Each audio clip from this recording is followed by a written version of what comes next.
Donc moi, j'ai toujours su que j'avais envie de travailler dans le domaine sanitaire et social, plutôt social, dans un premier temps. J'ai réfléchi un petit peu, j'ai été allée un petit peu chercher les différents diplômes, les différents métiers qui existaient dans ce secteur-là, accessibles avec le diplôme que j'avais initialement, donc mon bac. J'ai vu qu'il y avait infirmière, éducateur spécialisé, éducateur de jeunes enfants, il y avait pas mal de choses qui existaient. J'ai cherché un petit peu les lieux d'application. Et puis, comme moi, c'est un peu cliché de dire ça, mais c'est une réalité, j'ai toujours adoré prendre soin des enfants depuis toute petite. J'avais envie vraiment de travailler avec les enfants. J'étais plutôt timide aussi, donc j'avais cette aisance avec les enfants où j'avais l'impression que je pouvais plus être moi-même qu'avec les adultes. Et donc, j'ai voulu me diriger plutôt dans la petite enfance. Et donc, j'ai choisi le diplôme d'éducatrice de jeunes enfants. J'ai passé le concours, j'ai cherché les écoles déjà. Du coup, j'ai passé le concours dans une école que je trouvais particulièrement intéressante, de par son orientation pédagogique, pédagogie active, même pour les adultes, etc. Je trouvais ça vraiment passionnant.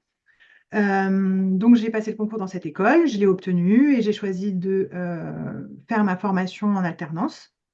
J'ai trouvé un employeur dans une municipalité et j'ai fait la moitié de mon apprentissage dans la crèche collective de la ville et l'autre moitié dans la halte garderie.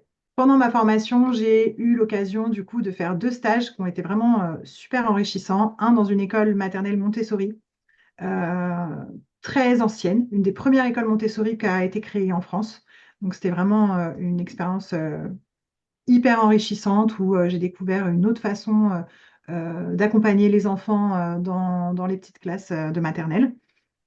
J'ai approfondi ma connaissance de la pédagogie Montessori que j'avais un petit peu évoquée bien sûr à l'école, mais vraiment l'avoir mise en pratique, c'était tout à fait autre chose.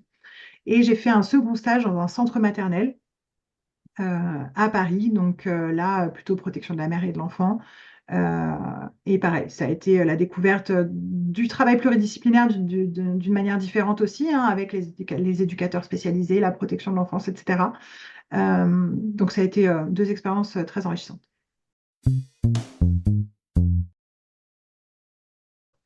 Pour moi, la principale mission, la caractéristique de mon métier, c'est de tisser du lien. C'est vraiment tisseur de liens, que ce soit le lien d'attachement avec les enfants, que ce soit le lien de confiance avec les familles et avec les équipes, parce que c'est super important. Ma première mission, c'est ça, c'est créer du lien pour ensuite pouvoir proposer autre chose. C'est bien sûr l'observation. Toujours, toutes les missions sont valables pour toute la triade, c'est-à-dire les enfants, les familles, et les équipes. Donc, l'observation, c'est un outil et c'est vraiment une compétence, mission à part entière, savoir regarder pour proposer, pour réagir, pour ajuster sa communication. La valorisation, qui est super important. Toujours dans la triade aussi, les équipes, très important de valoriser parce que on n'est pas là sachant à avoir la connaissance suprême. Tout le monde est important, tout le monde peut apporter sa pierre à l'édifice par ses connaissances, ses expériences, sa personnalité, son vécu, son histoire. Et ça, c'est toujours une richesse. Donc, valoriser les histoires, les compétences de chacun et pouvoir faire un travail commun comme ça, pour moi, c'est primordial. J'ai travaillé globalement en petite enfance, en EAJE. Donc, j'ai fait mon apprentissage, comme je te l'ai dit tout à l'heure, dans deux différents types d'établissements d'accueil de jeunes enfants, donc la crèche vraiment collective et la halte garderie, qui est un fonctionnement qui est vraiment atypique. En fait, on n'en voit plus beaucoup et ça change. J'ai travaillé en multi-accueil, classique, gros multi-accueil, petit multi-accueil. J'ai travaillé dans une crèche atypique, à horaire atypique, donc qui était ouverte 24 heures sur 24, 7 jours sur 7. Donc, il y avait un fonctionnement très différent parce que parfois accueillir les fratries, parce qu'il y avait la nuit, il y avait toute cette composante-là. Donc, c'était vraiment une expérience qui m'a apporté beaucoup. Et puis après, j'ai été référente technique de microcrèche pour une ouverture, qui a été aussi une expérience qui était intéressante. Et puis, arrivée là, j'ai eu envie un petit peu de changement dans ma vie professionnelle. J'ai eu mes enfants, donc ça a changé aussi les choses. J'ai eu envie de m'investir plus dans ma parentalité. Alors, ce qui me plaît le plus dans ce métier-là, c'est la relation à l'autre et la composante humaine, qui fait que c'est jamais redondant. Il y a toujours des différences, des particularités. Il faut toujours réfléchir, donner du sens, se questionner.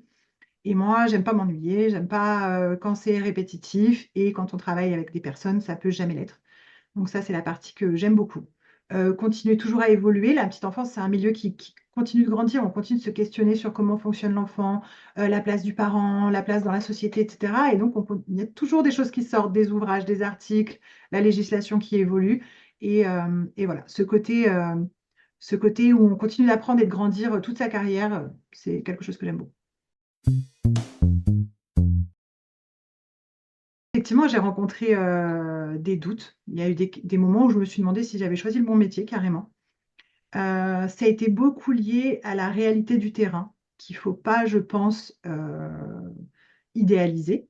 Il y a une réalité avec parfois des professionnels passionnés et puis parfois des professionnels réfractaires. Et donc, le JE, elle est là pour questionner les pratiques, les faire évoluer. Et quand on se confronte à des murs, des fois, c'est fatigant.